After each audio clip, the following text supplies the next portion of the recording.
vraiment avec beaucoup de plaisir que je prends la parole cet après-midi en vue de procéder à la clôture de la conférence régionale des recteurs des universités de la Caraïbe et d'Haïti sur la gouvernance universitaire. À la vérité, d'après ce qui m'a été rapporté par les participants, je peux dire que les 3 journées n'ont pas été vaines. Ces 3 journées ont été riches en échanges, en partage d'expériences et en perspective d'avenir.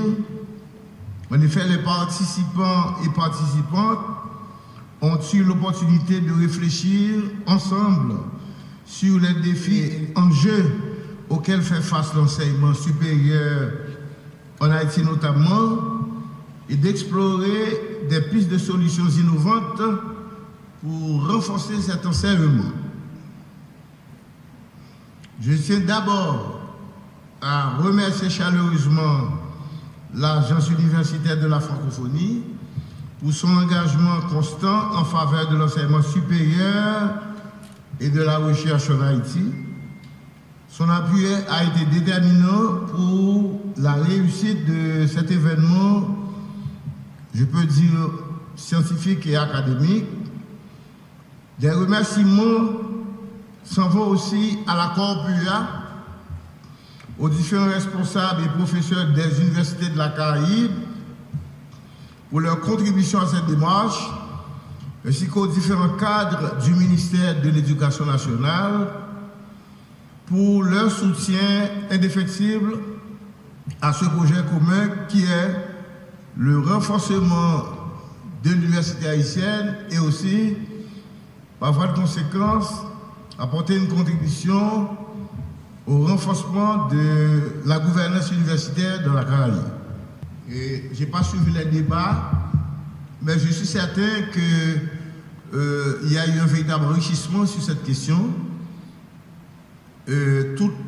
Toute la question portant sur l'innovation pédagogique, comment faciliter à ce que les jeunes apprennent mieux, quelle approche pédagogique retenir pour l'université ou l'enseignement supérieur, parce qu'on se dit, et on doit se le dire, à quoi ça sert une formule de mathématiques? À quoi ça sert qu'un étudiant qui fait les maths connaisse par cœur une formule de mathématiques? Je pense que ce qui est important, c'est de comprendre quelle est l'utilité pratique d'une formule de mathématiques. Donc cela renvoie à des débats de fond, touchant toute la dimension de la pédagogie, de l'enseignement, du rapport entre l'enseignant et l'enseignant. Je ne sais pas si ces questions ont été posées, mais je pense que ce sont des questions pertinentes.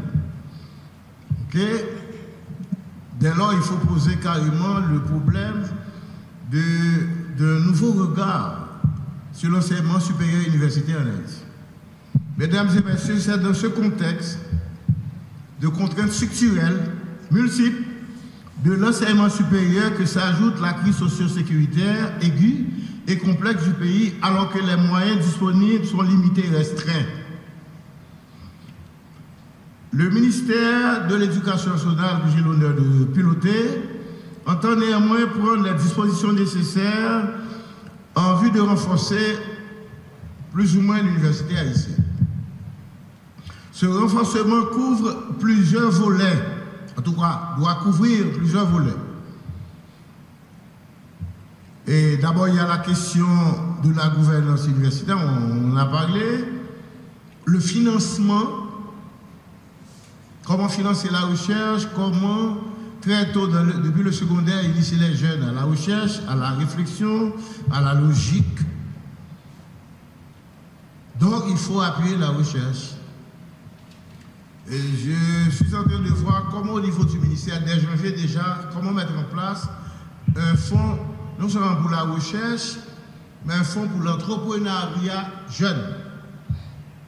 Pour l'entrepreneuriat jeune, afin de faciliter à ce que les jeunes entrepreneurs puissent innover, réaliser leur vie, etc.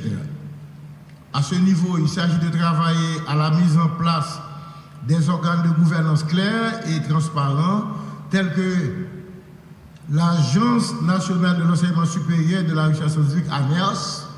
Et j'ajoute que dès janvier, je vais m'y pencher. Dès le mois de janvier. Et des conseils d'administration ou des comités de direction composés de membres compétents et représentatifs de la communauté universitaire. Je ne sais pas qui l'a dit hier et avant-hier à l'occasion de la cérémonie de lancement, et peut-être la Corpia qui a avancé l'idée selon laquelle il faudrait qu'il y ait des comités mixtes pour faciliter la participation de tous les acteurs impliqués dans le développement de l'université. Comité d'étudiants, comité de professeurs, comité aussi de parents, comité du conseil des canals. Donc, pour qu'il y ait, si vous voulez, un échange, un mouvement itératif qui puisse faciliter, si vous voulez, des idées innovantes, de nouvelles perspectives en tout cas. Accompagner les universités membres de la Corpia, victimes de la crise socio-sécuritaire du pays. Encourager la participation et la consultation de l'ensemble des parties prenantes, enseignants, étudiants, personnel administratif et autres, dans le processus de décision. Et ça, c'est important. Mais quand il s'agit d'universités privées, il faut qu'il y ait un mécanisme de participation collective. Promouvoir aussi la reddition de comptes en rendant public les comptes rendus des réunions, les budgets, les politiques et les décisions prises. En un mot, faire la transparence. Assurer un appui financier stable en vue de renforcer les volets de formation et de recherche scientifique dans les universités haïtiennes tout en promouvant une gestion efficace des ressources disponibles et des établissements mettant en place des mécanismes de contrôle et d'évaluation. Il y a un aspect, je ne sais pas si vous l'avez abordé durant les 3 jours, la question de la mobilité, tant des étudiants que des enseignants au niveau de la Caraïbe, puis la question de l'homologation.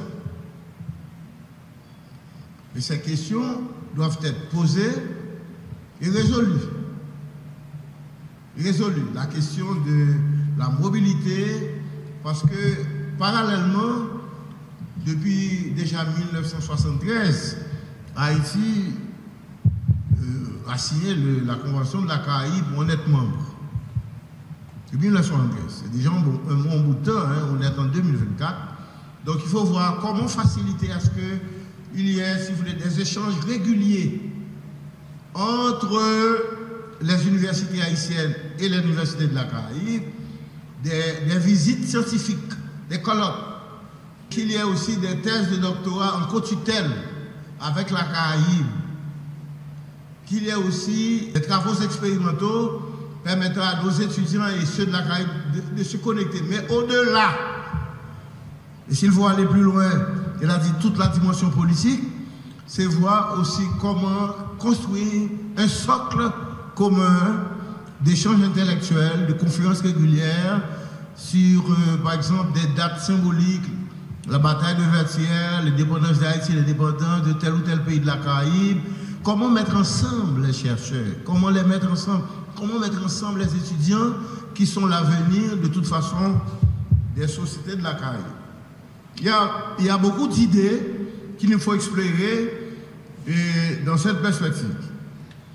Il faut aussi encourager le partenariat. J'en arrive donc à la fin de mon propos pour dire que je suis convaincu, mesdames et messieurs, que les idées et propositions ayant émergé de cet atelier de réflexion de 3 jours contribueront certainement à faire progresser l'enseignement supérieur en Haïti. Les expériences faire, si vous voulez, un travail d'auto-évaluation, un travail d'autocritique même, si vous permettez l'expression, pour voir nos forces et nos faiblesses. Quelles sont les expériences ayant abouti, quelles sont celles qui sont des échecs. Vous voyez? Et ça pourrait être profitable pour nous tous. Les expériences réussies de la CAI peuvent nous servir de modèle en vue de la construction de partenariats stables et durables avec des institutions d'enseignement supérieur de la sous-région. En un mot, il faut reconnaître que nos universités puissent être compétitives, que la marchandise que nous offrons puisse être vendable et que les jeunes puissent se dire maintenant, à la fin de mon cycle d'études, avec mon diplôme, il y a possibilité que je puisse trouver quelque chose. Bon, permettez-moi enfin de remercier à nouveau tout le monde, tous ceux et celles qui ont rendu possible l'événement, et les partenaires, tous les recteurs, les membres du ministère de l'Éducation nationale, Unifocal, tout le monde, les représentants des UPA qui sont dans la salle, de l'Université Quisqueya, de la Cropia, tout le monde. Je vous dis vraiment bravo, c'est un travail formidable qui a été fait. Évidemment, un travail qui a permis de déblayer le terrain. On n'a pas encore atteint le niveau attendu. On a déblayé le terrain, on a débroussaillé, posé les grands problèmes. Maintenant, il nous reste à trouver les pistes de solutions pour l'ensemble des problèmes soulevés ici. Merci une fois de plus à vous tous et à vous tous.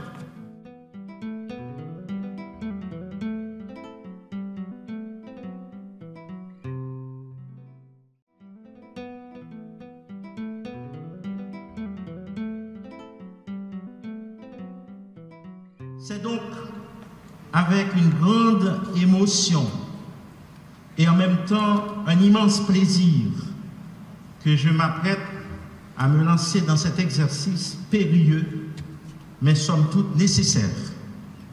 Cela dit, en termes de perspective des acteurs, j'ai relevé pour ma part environ 25 points.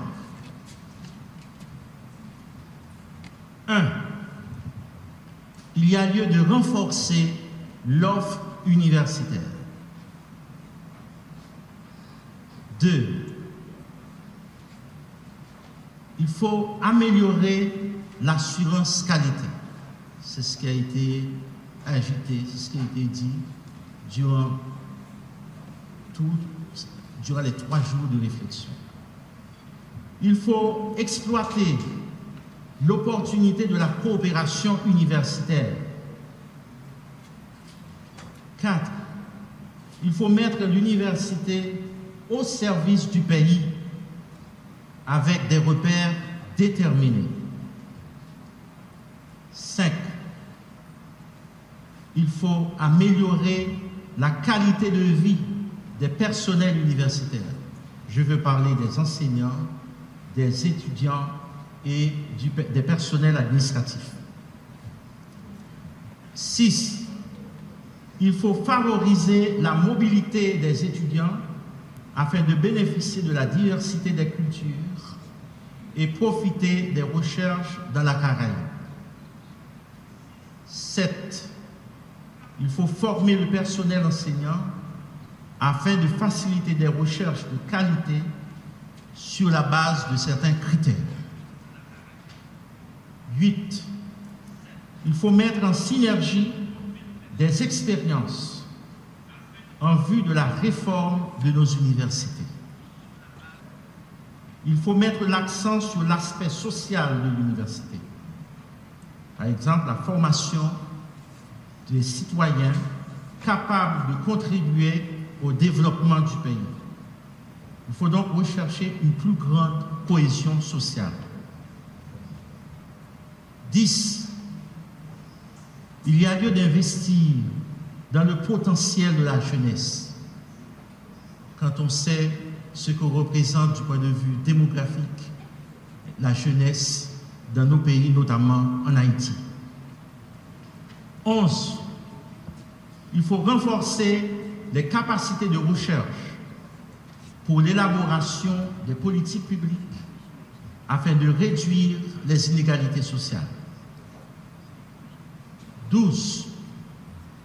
Il faut transformer les individus un véritable agent de progrès et de justice sociale. 13. Il faut respecter les normes du décret du 30 juillet 2020 portant organisation, fonctionnement et modernisation de l'université et des institutions d'enseignement supérieur. 14. Il faut organiser un colloque ou un atelier sur la problématique universitaire, sur le fondement des conclusions de cet atelier de réflexion. 15. Il est urgent d'adopter, au plan de la gouvernance universitaire, une combinaison variable, bien dosée, bien articulée des deux styles de management universitaire, la République des scolaires et de la gouvernance corporate. Je pense ici à l'intervention du recteur Jacques Hilleman. Donc, il faut instituer une espèce de management universitaire hybride. 16. Il faut conduire des recherches pertinemment sociales et développer des savoirs irrelatifs. 17. Il faut faire de la recherche un métier dans le plein sens du terme. Le chercheur doit pouvoir vivre de son métier. 18. Il faut renforcer la démocratisation de l'accès à l'enseignement supérieur. 19. Il faut établir, institutionnaliser des partenariats d'échange stratégiques de manière bilatérale, bidirectionnelle, en sens opposé et surtout en présentiel. 20.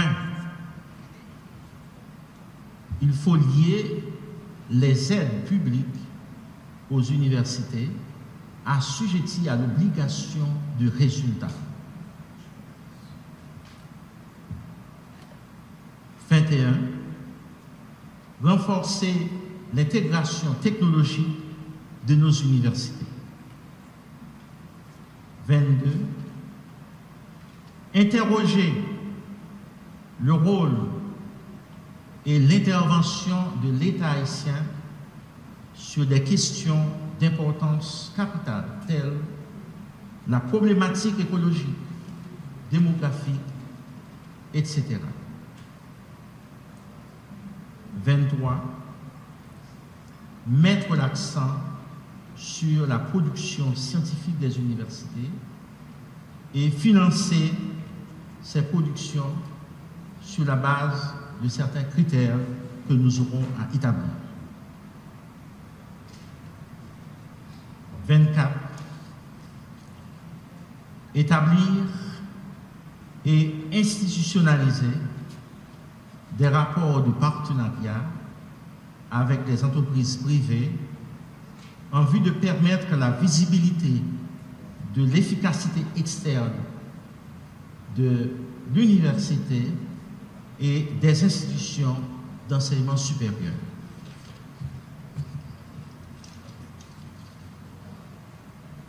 J'espère que ces perspectives, suggestions et recommandations reflètent un tant soit peu la nouvelle vision qui s'est dégagée des échanges que nous avons engagés sur la gouvernance universitaire dans la Caraïbe durant ces 3 jours.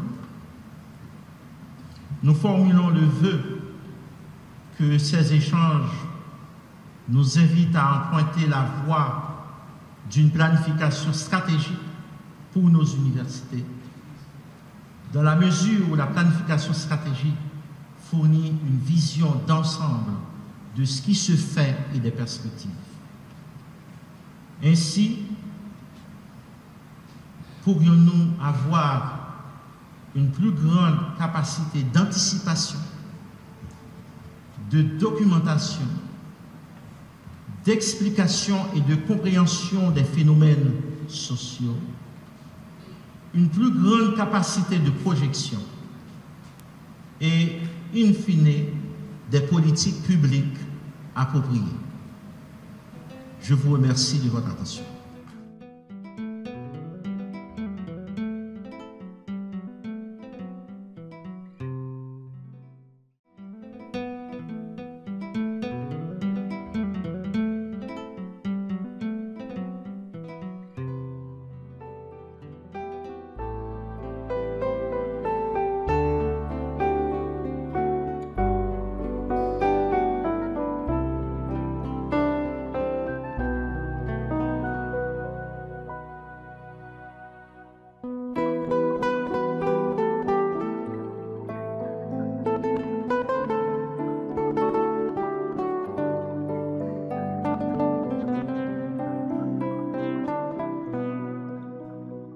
En 3 jours, jeudi 28, vendredi 29 et samedi 30, pour un atelier de recherche, je suis capable de dire avec le recteur université dans le Caraïbe. Je suis capable de dire un peu parce que les points ne sont pas touchés, parce qu'ils méritent toucher. Si nous rentrons dans l'innovation avec la technologie avancée, parce que les points ne sont pas touchés, parce qu'il y a une bibliothèque qui est parler, qui est virtuelle. Toute université est sous lui. Et parce que du point de vue vie qualité est capable d'offrir professeurs en plus avec formation numérique qui est capable. Donc je pense que point ça mérite de toucher. Je pense que ça apporte un changement parce que si on parle de faits sociaux actuels que la majorité des cours viennent faits en ligne et les professeurs qui n'ont pas assez de base de l'information numérique, parce que la formation ça a été capable mieux pour eux et élèves et plus connaissances avec savoir. Parce que la bibliothèque tout est aider nous-mêmes chercheurs dire moins cap innover tout cap penser parce que oui ça t'a aider.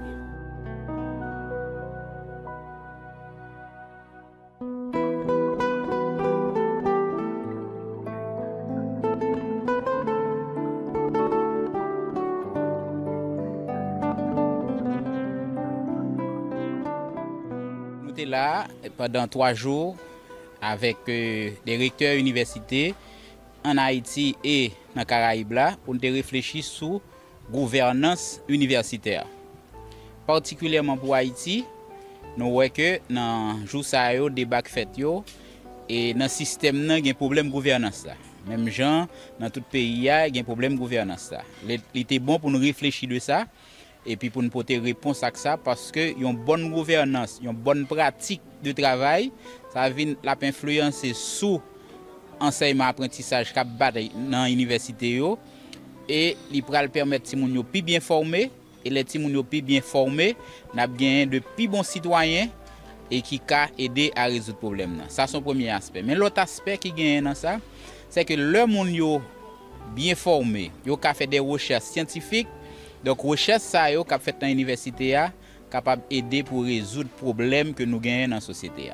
Tout problème que Haïti a confronté là, si on fait appel avec des hommes de science, des contributions capotées pour aider nous à résoudre le problème. En termes de suivi, il y a une déclaration et que toute partie prenante va signer comme un engagement qui pour permettre pour dire que bon côté PAM comme recteur, bon côté PAM comme responsable dans le ministère, mais qui engagement.